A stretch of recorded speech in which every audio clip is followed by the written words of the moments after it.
This video is going to be explaining the listing docs as if you were in front of your client.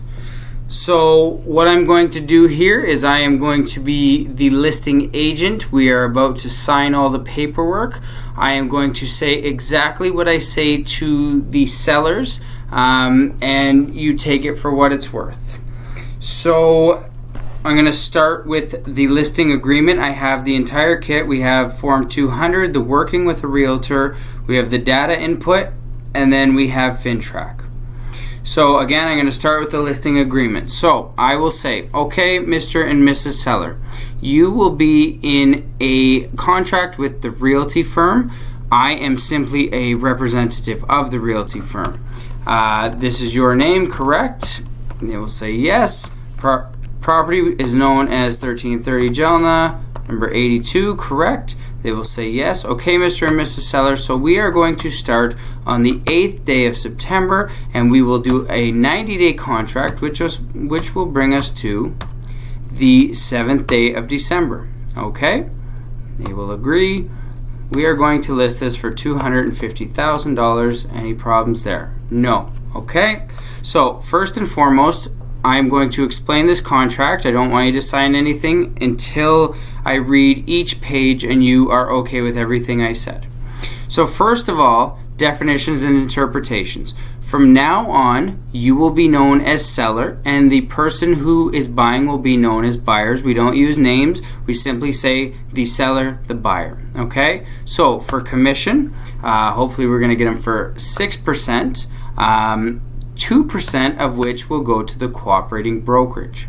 So we have a 60-day holdover in Mr. and Mrs. Seller. Now what that means is basically if, for example, you were to, let's say we had an open house and I was talking to the husband in the kitchen and you were at the home and you pulled the wife to the side and you said, hey, listen, I'm going to cancel the contract with the agent so you can buy my house. We'll do it a little bit cheaper and I won't have to pay commission. If we introduce the buyer to the property, you will be responsible to pay us a commission for 60 days after the listing is canceled or expired.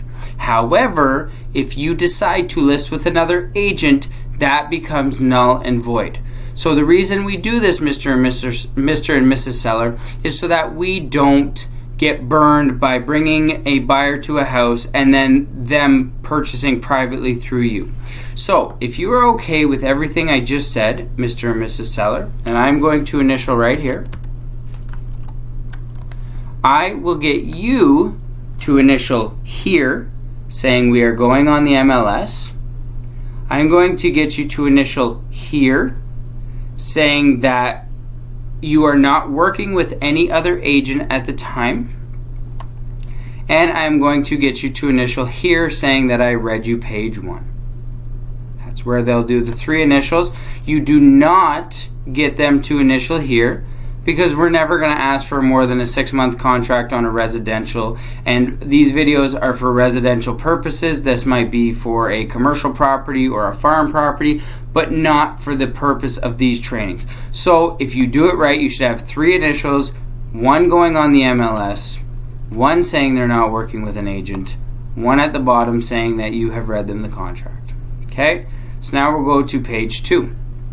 And keep in mind, you can always read this and give a better explanation if you want. When I do go to houses, most people say, wow, I've never had this read to me before.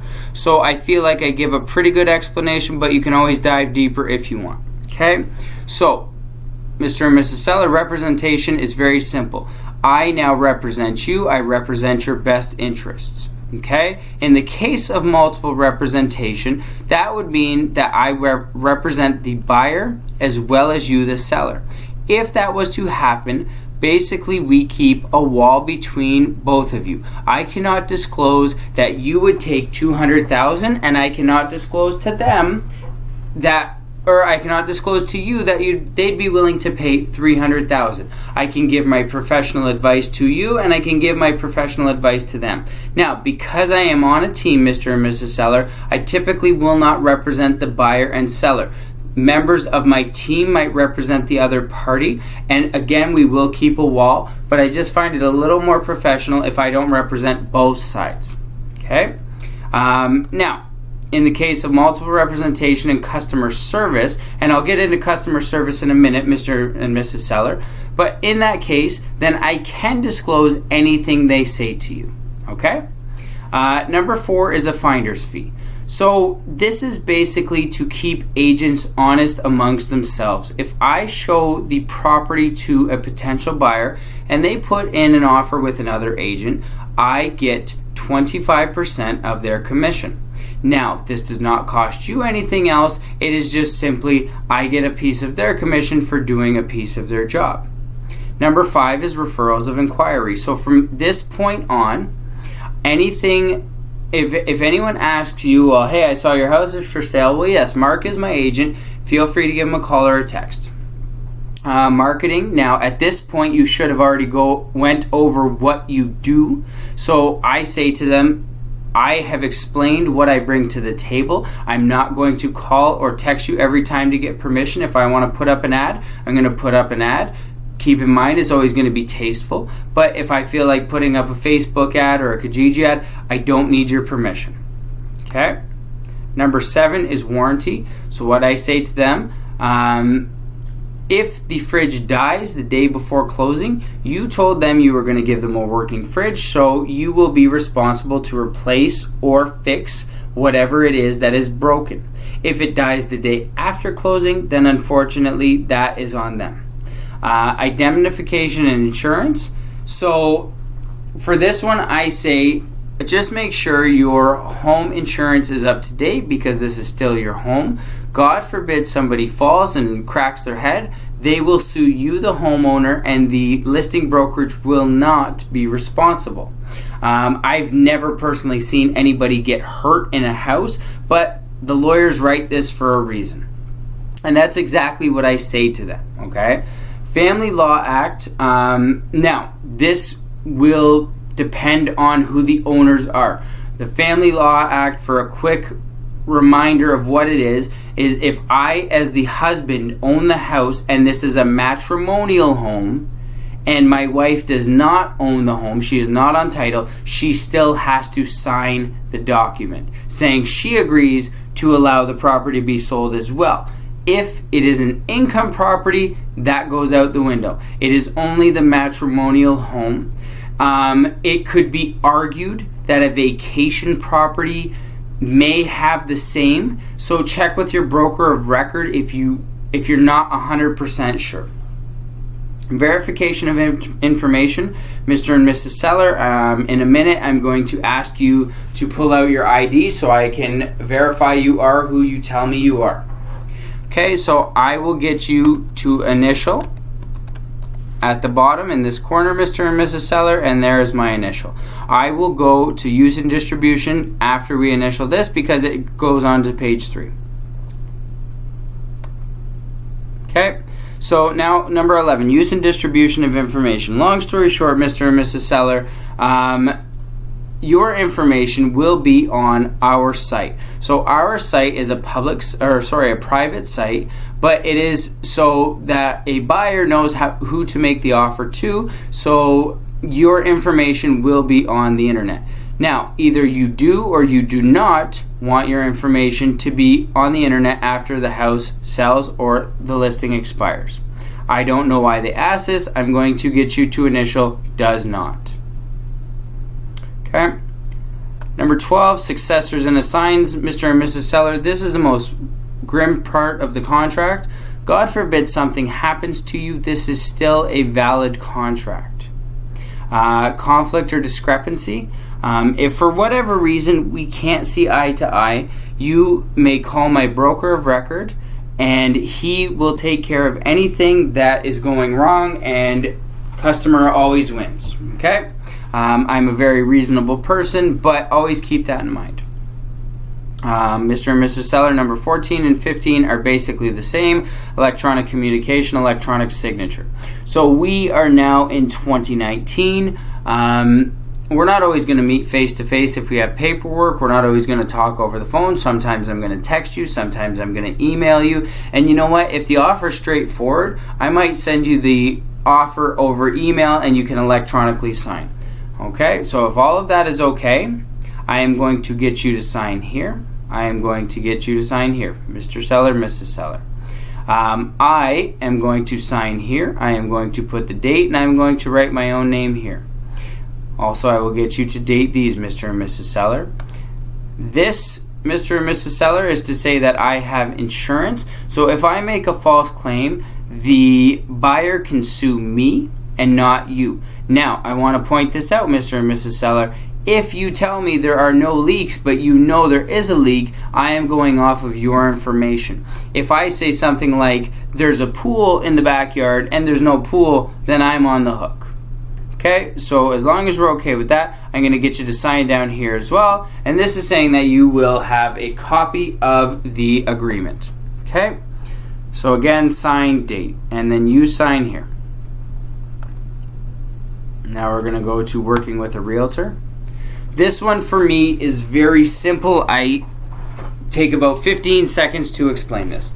Okay, so Mr. and Mrs. Seller, this is called working with a realtor. Long story short, there are two different kinds of service that a real estate agent can provide. There's client or there's customer. I'm going to bring you down here and say, long story short, client is representing my interests. Customer is not representing my interest. So, Mr. and Mrs. Seller, I suggest you sign beside the client, you initial beside the client and sign down here. Any questions? No, they never have questions. I don't know why they ask if you're not representing interest. Makes no sense to me, but whatever. Doesn't matter. Opinions mean nothing. Now I'm going to go to data input. So, now this is going to be filled out when you do this in front of them. Okay, I'm just giving you a blank. So, Mr. and Mrs. Seller, this is all the information that will appear on the listing. So, roll number, PIN number, street address. This is basically the way the government sees your property.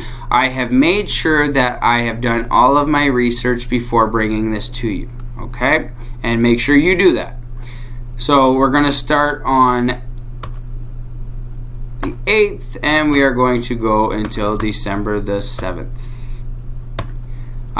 Taxes, again, I have researched for 2019. This is the assessed value, so as long as you're okay, and flexible position unless they have an exact date, as long as you're okay with everything I just said, I'm going to get you to initial down here, Mr. and Mrs. Seller.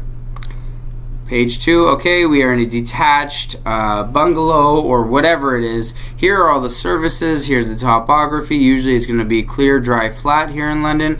No water access. You do have a garage which is attached. You have a concrete driveway. You live in an asbestos siding home. Here's all the influences. You get the picture of this, okay? So you just make sure that everything you're saying is correct. It's double wide driveway and the roof is 2019, blah blah blah. Okay, get you to initial down here, Mr. and Mrs. Seller. The one thing you don't need is the square footage. It always helps if you have it, but you do not need it to proceed. Now keep in mind, everything that is black up here you will need. Everything that is gray you don't need. So, Mr. and Mrs. Seller, on page 3 we're municipal metered. Water, municipal sewers. We have a poured concrete foundation, full-size basement, partially finished basement, no UV, forced air gas, blah blah blah. Okay, again, just make sure it's all accurate. Get you to initial in here, Mr. and Mrs. Seller. Interior features, we have a carbon monoxide detector, we have a steam room. Okay.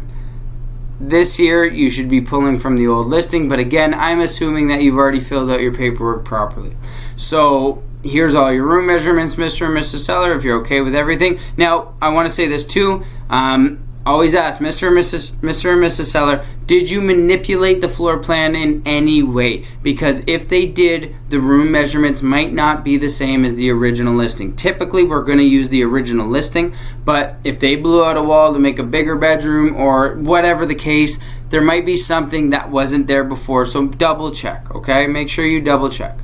Initial here, Mr. and Mrs. Seller. Mr. and Mrs. Seller, at this point, I am not going to make the remarks on the listing docs. I will email it to you for your approval before it's ever listed, but typically I'm going to take a little bit of time to think about it. And if there's anything you don't like about my write-up, or you want to make a write-up of your own, feel free. We're going to include dishwasher, dryer, fridge, stove, blah blah blah. We're going to exclude everything, or there's no exclusion, sorry, right, Mr. and Mrs. Seller? Okay, great. Get you to initial here. We're almost done. Okay, so again, Mr. and Mrs. Seller, I want to remind you that the realty firm is representing you. I am simply a representative of the realty firm. The cooperating brokerage commission is going to be 2%. We have not done this. We haven't done this. You live here, blah, blah, blah. Okay, so we're going down. If everything I have said to you is okay, Mr. and Mrs. Seller, I'm going to get you to sign here, date here, initial down here. Okay, great. 4 pages left, Mr. and Mrs. Seller. Lots and lots of work here. I guess 8 pages if you're dealing with 2 of them. But, okay, so here, Mr. and Mrs. Seller, is where I ask you for your ID before we finish this. What this is called is FinTrack. This is for money laundering and terrorism, which I'm sure you're a part of both, Mr. and Mrs. Seller. This is government mandated forms. Okay, they go get their license. You say, okay, great. You fill out their names. You fill out their address, their date of birth. Mr. and Mrs. Seller, where do you work and what do you do? Okay, that's what this line is. You get their ID number and the document and blah, blah, blah. You go to page 3. You check, usually you'll check Canadian citizen or resident physically present. Go to page 4.